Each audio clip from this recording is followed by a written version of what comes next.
Howdy, Heroes Hearth. This is Kyle Fergusson. I'm sitting down today with my pal Vince, listed here as Vince30K, on their Infernal Shrines match in an NGS Storm League Division game. GG till I die, first Anti-Clown Association. Already getting to some leaping, I see. Vince, thank you for joining me. Thank you for having me. So you picked Muradin towards the end of this draft. This was basically into the Hanzo Decker Diablo. The Dahaka Greymane was going to be a surprise later on. Any reason why, seeing that initial 3, you picked up Muradin? Their DPS pairing is exceptionally weak to particularly Muradin block build. Oh, fancy, hinted, classic fancy.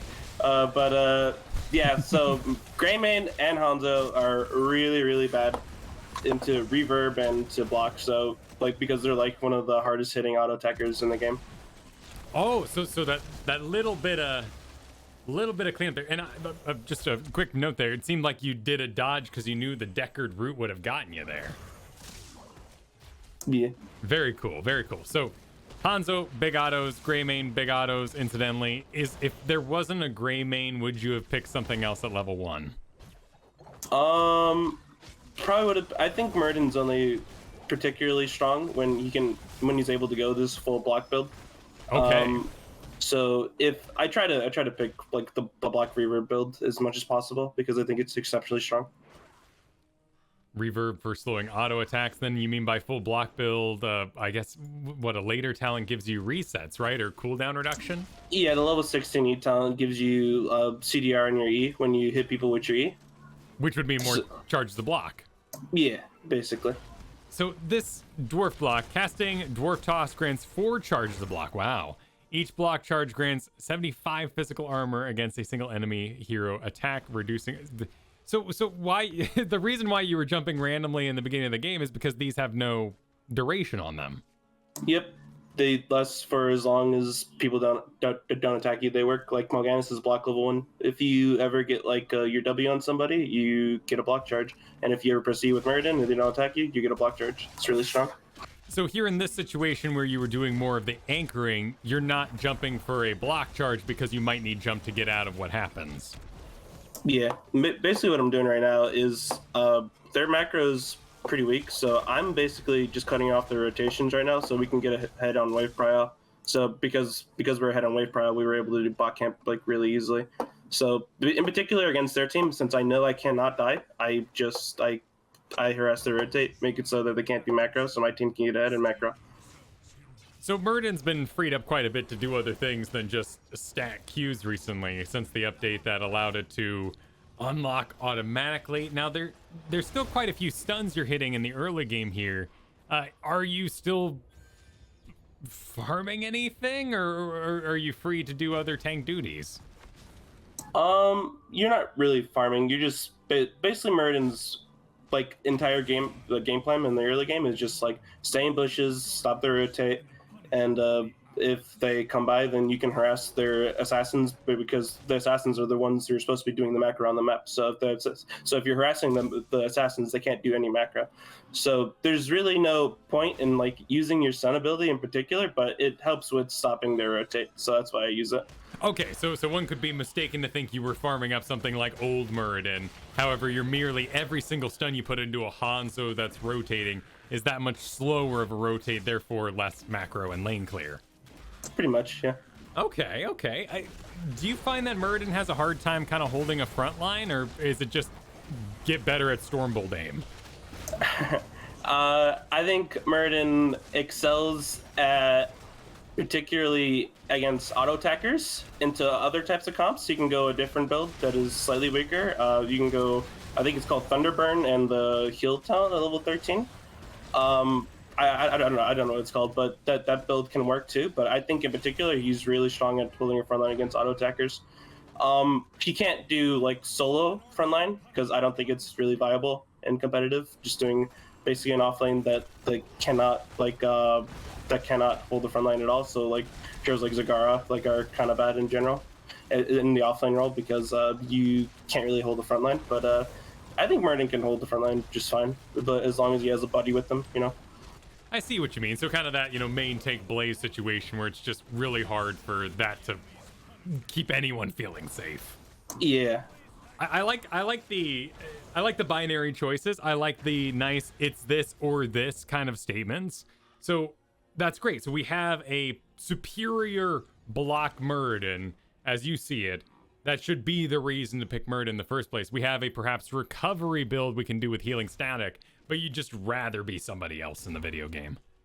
Yeah, because in my opinion, it's just stronger. Yeah, that's perfect. So we mentioned that we were trying to get some cooldown reductions. We were trying to do more blocking, Hanzo, Greymane. So you got heavy impact, which isn't necessarily tied to this, but if you're jumping on people later to get cooldown reductions, you might as well slow them, is the thought here? Actually, I used to go, what's it called? The stun talent at level 7. I forgot what it's called. Skullcracker. Skullcracker, yes. I used to go Skullcracker basically every game with Muradin. But I played a game with Dino, and he hard flamed me for going this talent. So I thought about going Heavy Impact more. So I think Heavy Impact is good at basically setting up kills for your team instead of like just disrupting their auto attackers, which I thought I was good enough at doing enough disruption. So I just went for Heavy Impact to set up for kills more. Okay, so is giving the axe just out, and too much hunting, too much, auto attacking one person? That's not your job. I don't think it's your job to deal damage. I think it's your job as a tank player to set up the kill. So whatever talents that are best at setting up the kill, and sometimes the best way to set up a kill is to do damage as a tank player, like for Imperius or for like Diablo. But sometimes it's also better just to stop them from moving at all. It just depends on how strong a talent feels, in my general opinion. This is very much tied to then the block and the Hanzo and the Greymane, but is there any consideration to Malfurion, for instance, who now doesn't have to really take care of you since you have your trait on Muradin, the Second Wind? For him to go damage talents? Well, no, just more that, Malfurion doesn't really heal the same amount or doesn't have these big burst heals that can take care of a tank, like we see, Bates with things like Stukov. Are you more comfortable alongside of Malfurion because you have your own regeneration? I think Malf is just a good hero. I wouldn't say that Malf has to do anything in particular to make me particularly feel better off. But I think that Malf I don't know. It's just the Malf is a strong hero, and I don't think he has to do anything in particular. No, but that's an important statement. I think for a long time, Malf has been considered lower tier, certainly in like gold and stuff where Pyroblast reigns supreme. Malf has a tough time, but that's cool to hear that he's doing pretty good in the competitive nature. Now, there's this auto attack ability to Stormbolt, where you get basic attacks, reduce the cooldown Stormbolt by 1 second, and grant 3 mana. How much are you considering standing around and hitting things? I'm about to just hit this building when everybody leaves, but yeah, so I use it basically whenever I have downtime to do stuff. Basically, if I need to, if I can tap a well and instead of full backing, I'll do that instead. And just go off and top off a mana bar a little bit by just go auto attacking him anyway or anything. But in particular, but in general, you don't want to just be envision as a tank player. So sometimes it's hard to get value out of it. But if you have nothing to do when the team said, you could definitely use it to just get mana back. That's a really important point you've just made. Something that can go miss, particularly during an era. It's kind of coming to an end. But when we had things like lane clear Johanna was all the rage. It was a tough lesson as tank to learn that you probably shouldn't be just visible all the time. Right. So you ended up grabbing Avatar. Is there any strategy to using this properly, or are you using it like the rest of us where we go, oh no, and you hit a button for more health because, well, things are dangerous?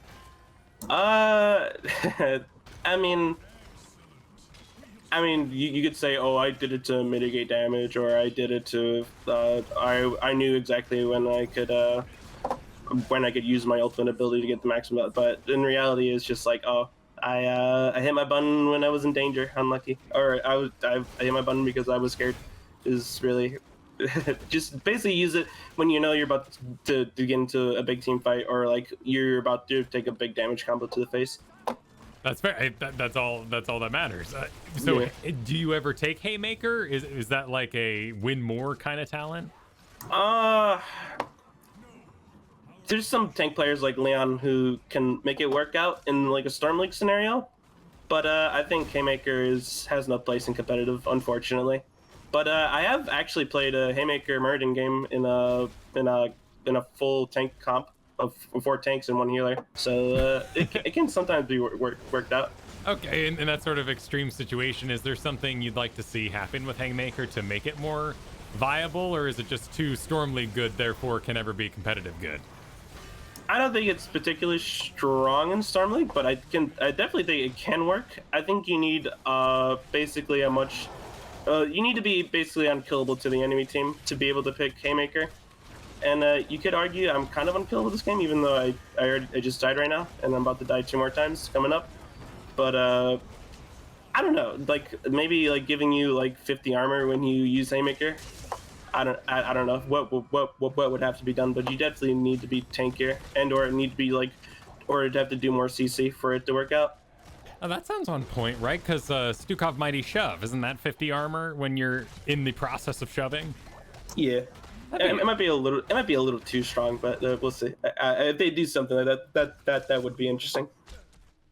At 13, you grabbed Bronzebeard's Rage. Now, I remember right after one of the Muradin reworks, this was crazy, and it was used in Tomb of the Spider Queen to clear lanes. Is that still the case? I think it's still really strong. I wouldn't say it's used as wave clear, but it's really good at doing exactly what I'm doing right now, just like harassing a backline. And if you ever land your stun, and I just died again. Well, to be fair, you were mid-jump there, and a Hanzo arrow hit you. I mean, I don't know. There's luck on many sides going on this game. Yeah, but yeah, I just think it's really good at harassing a backline in general. So I don't think you pick Muradin as like a front to back hero. I think he excels at harassing their backline. Which you have this Leoric to kind of help you out with, protect your squishy Vala, squishy Falstad. If they, for instance, skipped Greymane here and went Zeratul, would you still engage on the backline, or would you be more like Peely, your team's business? In general, as a tank player, I like to engage their backline, but it depends on the situation. Like if the Zeratul's in the back and he's one-shotting Malfurion, then yeah, I have to play Fire the back. If the Hanzo's in my face, then I'm going on the Hanzo. It's just you can never say for sure like what you would do in a certain scenario unless you played it out. Like every scenario is different, but in general, I would look towards the Hanzo, I think. But if the Zeratul is diving, I would definitely go back for the Zeratul. Bronzebeard's Rage, hitting an enemy hero with Stormbolt increases its damage by 200% for 3 seconds. You also heal for 75% of the damage dealt here. If I can't hit Stormbolts, would you take this talent? I think so. Okay. Yeah. But the value would definitely be lost. But you might be better off going WW. But I mean, it depends on what you mean. Like hitting no Stormbolts, like literally never pressing your kill ability, or like I don't know. I mean, I would probably still take it. Yeah. Being if you were moving into maybe this game for the first time, you're not very good at skill shots. You've maybe been using heroes with more point and click abilities. Muradin can seem different, kind of like going from Jaina to Kael'thas all of a sudden. Right. And it is kind of interesting how Muradin, when we look at like win rates, pick rates on things like HOTS logs or Heroes Profile, it's amazing just how much Muradin play there is in Bronze. It's like everybody says, oh, I don't want a tank, so therefore I'll play Muradin, right? Muradin's a tank that's an assassin. Yeah, sick. So you got that Dwarf Toss we talked about, increase the range by 40%, hitting a hero reduces the cooldown by 2 seconds. So what's that put you at now? You've got 8 seconds, so it's not extreme. You're not Urel Mario moding all over everybody. It's go ahead, sorry. Would you ever look at imposing presence, perhaps one of the oldest talents in the game, and stone form here? I've seen cattle take it, but I personally never go it. But it definitely works in the playstyle that I'm going for. But I really like the CDR, and the range. It's definitely really strong. But it's definitely viable. But I haven't taken it, so I don't know how viable it is if you never take a talent. Sure. Well, it sounds like that is just kind of reinforcing this conversation we've had, that you're taking Muradin for one reason here, and it's to get in Hanzo's face. And if there was another hero, you'd still probably be in Hanzo's face regardless of a gray main pick. So why deviate from that, since that's your primary job here? Now, in this sort of instance, you're kind of like fishing back and forth. Are you looking for a pick, or are you just looking to hit trait and get some health back? Well, right now we're defending a keep, so I playing generally farther back, because like you can only really engage their enemy team on shrine, when you can't really engage when the immortal's sitting in your keep right now. But when you're out of the fight, you for sure just want to just reset your trait and play farther back when you're at low health. You mentioned that you grabbed this reverberation. We didn't talk about it much. Increase the attack speed slow of Thunderclap from 30 to 50, and the duration from 2.5 to 3.5. Each enemy hero hit reduces your heroic ability cooldown. That little bonus extra sentence there is kind of a big deal. Yeah, you get perma avatar. It's sick. So you're leaping in, slamming on everybody, and then getting your survivability button as well. It looks like you now picked up Rewind. Is there a official pattern here that you could tell people? If you land a stun, you should try to rewind and land another stun if that target's killable. But the general combo is like you jump in, WQ. If you land a stun, you WQ again, and you throw in your autos. But like you wanna. But generally, if you land a stun in a team fight and the target's killable, you wanna stun, rewind, stun, just like as your most important abilities. Like you don't need to use your W if you don't have enough mana. Cool. So don't worry about weaving auto attacks. Something like, if you can, amazing. But otherwise, just double stun. That's what you're here to do. Right. Perfect. Hey, that was a nice little scouting storm bolt there. As the game has gone on here, we've got things like quite a few enemy abilities. But for instance, there was Go for the Throat. Is there anything on that enemy side that has you worried or has changed the way you're playing against them? Level 16 Hanzo can one-shot me, so I'm generally playing farther back because they can now one-shot me. Oh, and that'd be the scatter arrow part? Yeah. Bouncing. Like I almost got one-shot by the Hanzo that fight. Just APOC combo, just Hanzo's W. So yeah, just their later talents are pretty good. Would you ever take anything else at 20? I mean, we've got a Avatar upgrade here, grants 20 armor, and basic attacks reduce the cooldown of Thunderclap and Dwarf Toss. I've seen Caesar take that talent, and I don't agree with that talent. Just to be polite about it, but I think the 75 armor can also work in scenarios where you just cannot live as a frontline. But I have not tried the ultimate upgrade for Muradin basically ever. But I am heavily biased, so it can work. But I have not tried. There's a great example of you kind of doing the double stun on Hanzo there. You have a leap right on top of him. He's just stuck on you. Yeah. I mean, they're pretty forced out there. It kind of seemed like the enemy team was trying to make something happen, but all the same, that was a great class there of what you're supposed to do to an enemy Hanzo once your build is complete. Yep. Did you originally pick up Muradin when you started playing this game, or is this something you kind of learned through osmosis, other players? How'd you get involved on Muradin? Actually, when I started off playing this game, I was a quick match player, and I mainly played with my friends in quick match. Mainly played support and DPS. But over time, my friends were like, "Hey, why are you playing support and DPS? You're way better at tank." I was like, "Oh, I am? Okay, I guess I'll play tank." I don't know if that can be trusted. Friends always want tanks, and okay, you're willing to do this for us. So as you move from those heroes over to tank, is there any advice you'd have for folks who maybe want to learn this hero for the first time?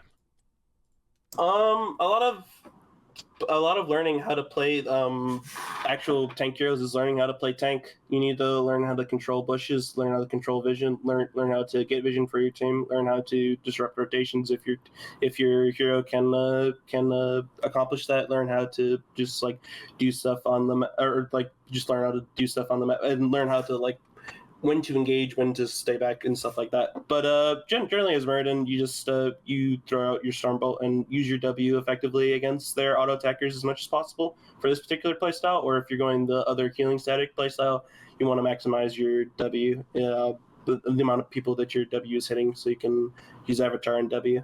But just learning how to play tank and learning how to play Muradin mostly comes from experience from just playing the game. But for Muradin, it's mostly you land your stun and your W on the right targets instead of just like spamming your abilities. Oh, it's a tall order, and also just having to know everything that could possibly interrupt a leap that would otherwise carry you to safety. Yeah, the Hanzo arrow a couple of minutes ago was kind of a little unlucky, but well, even that, coming to this game for the first time, you see a lovely lawn laid out before you, a bunch of grass on the ground, and you go, oh, I can clear that. Mm-hmm. Awesome. Well, thank you for the rundown. Thank you for joining me for this. I hope this enlightened everybody on the importance of anchoring, which we saw through that early game as Vince here navigated the enemy side of the map and leapt away. Follow here, like, subscribe, ring that bell here at youtube.com/HeroesHearth for more learn to play videos. We're going to continue covering NGS matches, some in-houses coming up as well. Thanks for watching.